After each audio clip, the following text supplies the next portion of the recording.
pessoal, está começando mais um vídeo aqui para vocês e hoje é uma palavra de fato para o seu coração, para que você possa aprender mais sobre a Bíblia. E eu quero falar para você sobre Apolo, sem mais delongas, sem abertura, sem transição, mas eu quero ir direto ao ponto aqui. É muito importante a gente conhecer alguns personagens da própria Bíblia, né? Eles é que fazem a diferença nas nossas vidas, porque quando você olha para alguns ali, você acaba conseguindo identificar algo pessoal, fazer uma assimilação com tudo isso, né? Com tudo que eles viveram e acaba entendendo até muito mais coisas da própria Bíblia. Hoje, o nosso personagem que a gente pegou, né? Eu falo sempre personagem assim, porque a Bíblia também é mostrada como se fosse um livro, né? E fica mais fácil de você entender. O personagem que a gente tirou aqui, a pessoa que a gente quer trazer aqui para vocês é Apolo.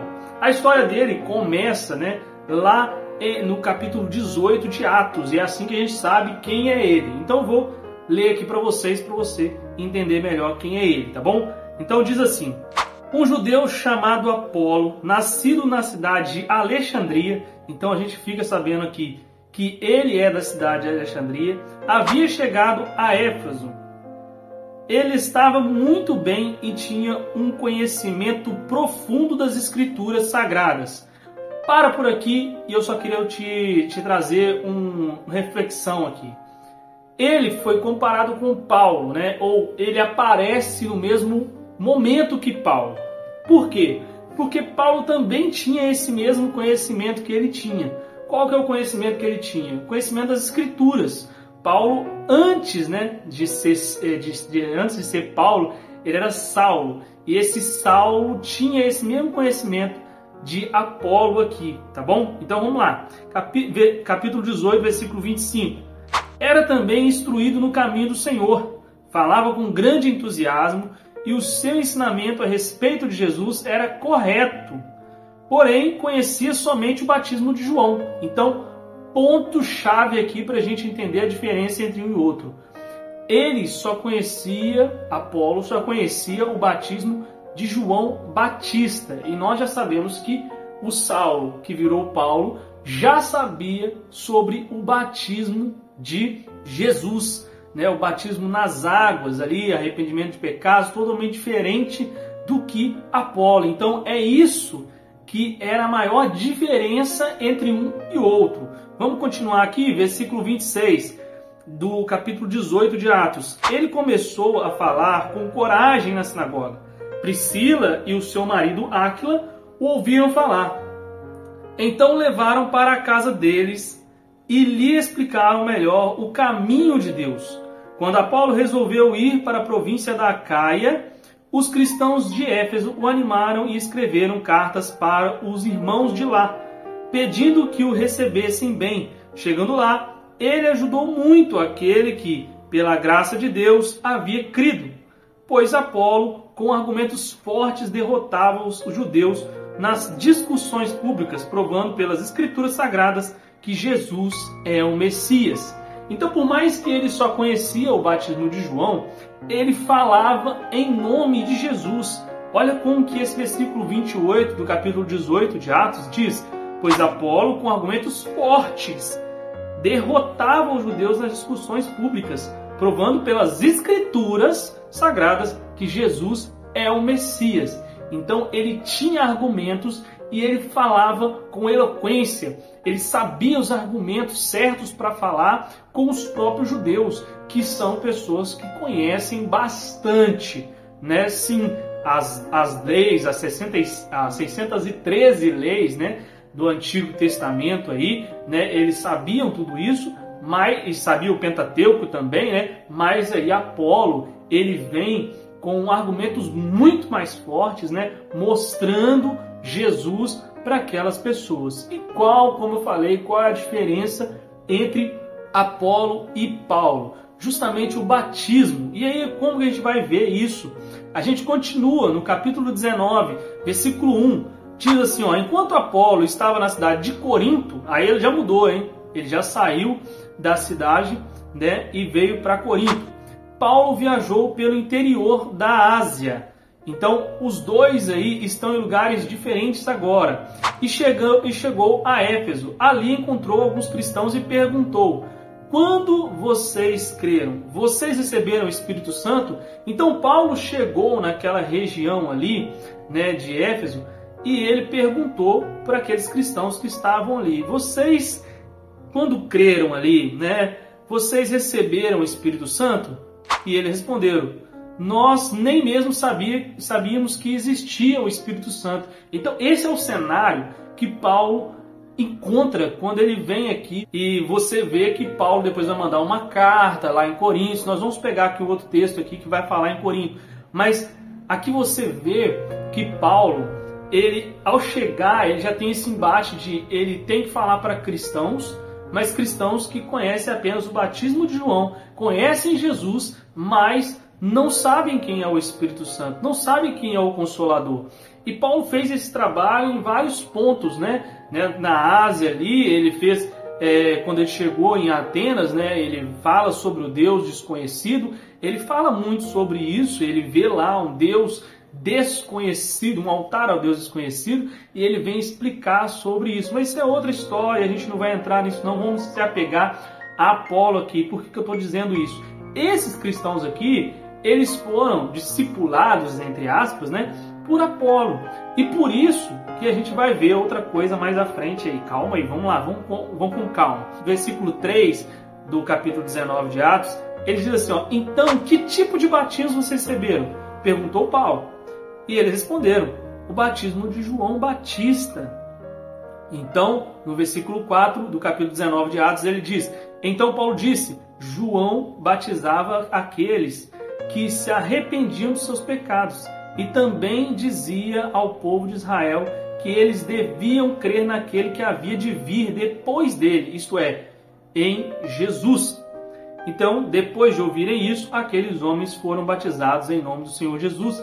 Aí Paulo pôs a mão sobre eles e o Espírito Santo veio sobre eles. Então, ali eles recebem o Espírito Santo pela primeira vez. É um primeiro momento, né, interessante de ver isso. Mas a gente volta um pouquinho aqui em Corinto também e nós vamos ver aquele momento exato, né, que acontece esse questionamento. Paulo manda uma carta. Quando ele manda uma carta, quando você aí na sua casa, aí, que é a mais velha um pouco, você sabe que quando você mandava uma carta, você manda uma carta. Eu estou aqui no Espírito Santo, mando uma carta para Minas. Então eu não estou em Minas, eu estou em outro lugar. Assim aconteceu com Paulo. Então Paulo estava em outro lugar, manda a carta para Corinto dessa seguinte forma. 1 Coríntios capítulo 1, versículo 12, diz o seguinte: o que eu quero dizer é isso. Cada um de vocês diz uma coisa diferente. Um diz: eu sou de Paulo. Outro: eu sou de Apolo. Outro: eu sou de Pedro. E ainda outro: eu sou de Cristo.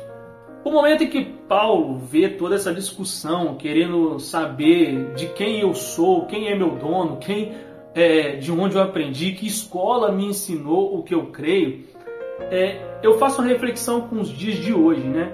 Todo mundo todo mundo assim, né, no modo geral, né, da igreja, quer sempre, quando você pergunta, né, onde você estudou, a pessoa quer falar, às vezes, muitas vezes, o nome da igreja, o nome do seminário, exatamente onde ela fez. É importante, se você nunca fez um seminário, você tentar fazer um interdenominacional. O que significa isso? Ele não leva a teologia da sua igreja. Ele leva a teologia por si só, o estudo de Deus. Teologia é isso, o estudo de Deus é imparcial. Embora, lógico, quem fala ali sempre tem um viés um pouco da sua igreja. Mas como você vai ouvir vários pastores, vários professores diferentes, isso vai te ajudar a você criar ali uma forma de discernir melhor o que é que realmente está na Bíblia, porque você vai ouvir muita gente e você vai ter que ser aquele papel dos bereanos, né, que está escrito lá no capítulo 17 de Atos, um pouco antes desse capítulo aqui, né, ele fala sobre os bereanos, que toda vez que alguém falava alguma coisa, ou no caso era Paulo, né, que falava naquele momento, eles olhavam a Bíblia para saber se realmente o que Paulo estava falando era algo que era bíblico. Então, se você faz um curso interdenominacional, isso vai te ajudar muito mais. Lógico que para fazer um curso de teologia nesse nível, você precisa já ter um conhecimento teológico, pelo menos assim, panorâmico de toda a Bíblia. Ter lido a Bíblia pelo menos uma vez, né? Que é importante você ter pelo menos uma noção de tudo. Mas, como eu venho dizendo várias vezes, é preciso se desconstruir das suas verdades para que você possa viver a verdade de Cristo. É uma frase que você precisa lembrar dela. Você precisa se desconstruir da sua própria verdade para você viver a verdade de Cristo. Se você não fizer isso, com certeza você está fadado a errar, tá bom? E isso aqui é um caso, assim, bem claro quando Paulo diz isso aqui em 1 Coríntios, capítulo 1, versículo 12. O que eu quero dizer é isso. E eu também aqui, Diogo, quero dizer isso para você. Cada um de vocês diz uma coisa diferente. Um diz eu sou de Paulo, outro diz eu sou de Apolo, outro eu sou de Pedro. E ainda outro, eu sou de Cristo. Então, cada uma pessoa hoje em dia, ela quer dizer, ela quer aquela noção de pertencimento a um grupo, né? É o que aconteceu aqui com Apolo e Paulo, tá bom? Então, fazendo isso, você acaba percebendo melhor o que você não sei como que você vive hoje em dia na sua vida aí, mas o que você, quando você olha essa situação aqui, quem você diz que você é? Você é de Cristo? Você é do seu pastor, né? Como diz o meme, né? Eu sou do pastor Raposo, né? Porque eu sou evangélico da Assembleia de Deus do pastor Raposo. A moça falou lá no meme. Então, quem você é? Você é de quem? Você é de Cristo, entendeu? Assim como Paulo também diz em 1 Coríntios capítulo 11, versículo 1, se eu não me engano, né? Que ele diz, sede meus imitadores, como eu também sou de Cristo. Não tem a ver com Paulo, mas sim com quem ele representa na terra. Então você e eu, nós representamos Cristo. Independente da teologia onde você aprendeu ou vai aprender, voltando e reiterando de novo, é preciso desconstruir as suas próprias verdades. Aquilo que você acha que tem que ser. Porque não é teologia e Bíblia não se tratam do que você pensa sobre a teologia, sobre a Bíblia. Se trata de Cristo em nós, que Ele seja a esperança da glória, como diz o próprio texto, né? Então, é isso que eu fico vendo toda hora, respondendo perguntas, explicando sobre Deus, pessoas caindo na mesma questão, na mesma questão, a mesma tecla sendo batida todos os dias. Então, Apolo aqui, ele é esse contraponto de Paulo, tá? Quando você vai pesquisar aí mais quem é Apolo, você não vai achar praticamente nada, apenas que ele era de Alexandria, apenas que ele teve esse momento com Paulo. Vai mostrar mais o viés teológico dele, de que ele mostrava exatamente esse batismo de João. E ali mostra esse contraponto de Paulo vindo, mostrando tanto um Jesus com uma história muito mais completa, sabendo realmente quem é Jesus, e mostrando ainda o Consolador, que é o Espírito Santo, que eu já li aqui para vocês, está registrado aí no capítulo 19 de Atos. Então você pode pegar na sua Bíblia e ler aí, você vai ver a história completa. Mas é essa a grande contribuição que Apolo fez, porque ele, com intrepidez no pregar, intrepidez no falar, ele acaba mostrando o primeiro momento que aqueles cristãos vai ali encontrar com Jesus. E aí é muito interessante, porque aqui Paulo também fala, lá em 1 Coríntios, capítulo 3, versículo 5, ele diz assim, ao final de contas, quem é Apolo? Quem é Paulo? Somos somente servidores de Cristo. e foi por meio de nós que vocês creram no Senhor. Cada um de nós faz o trabalho que o Senhor lhe deu para fazer. Então não existia uma competição entre eles, tá bom? Não existia. Isso é uma balela, né, teológica de falar que existia isso. Não existia isso. É muito importante você ver também, 1 Coríntios capítulo 3, versículo 22, diz assim, ó, isto é, Paulo, Apolo, Pedro, este mundo, a vida e a morte, o presente e o futuro, tudo isso pertence a vocês. O que pertence a vocês? E vocês pertencem a Cristo, e Cristo pertence a Deus. Então nós, né, somos apenas ali instrumentos, né, para que Deus seja manifesto através das nossas vidas. E isso que é importante, você saber quem você é em Cristo, o que você pode fazer de diferente, né, na vida das pessoas.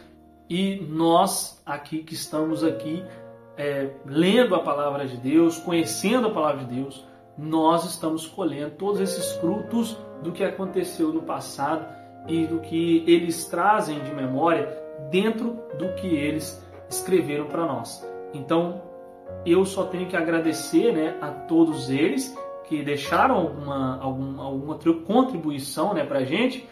Paulo escreveu 13 cartas, Apolo não era um discípulo, mas era um grande conhecedor de Cristo ali, das coisas que se falavam sobre Jesus, explicou, como eu falei para vocês, muitas coisas e com muita intrepidez, com poder mesmo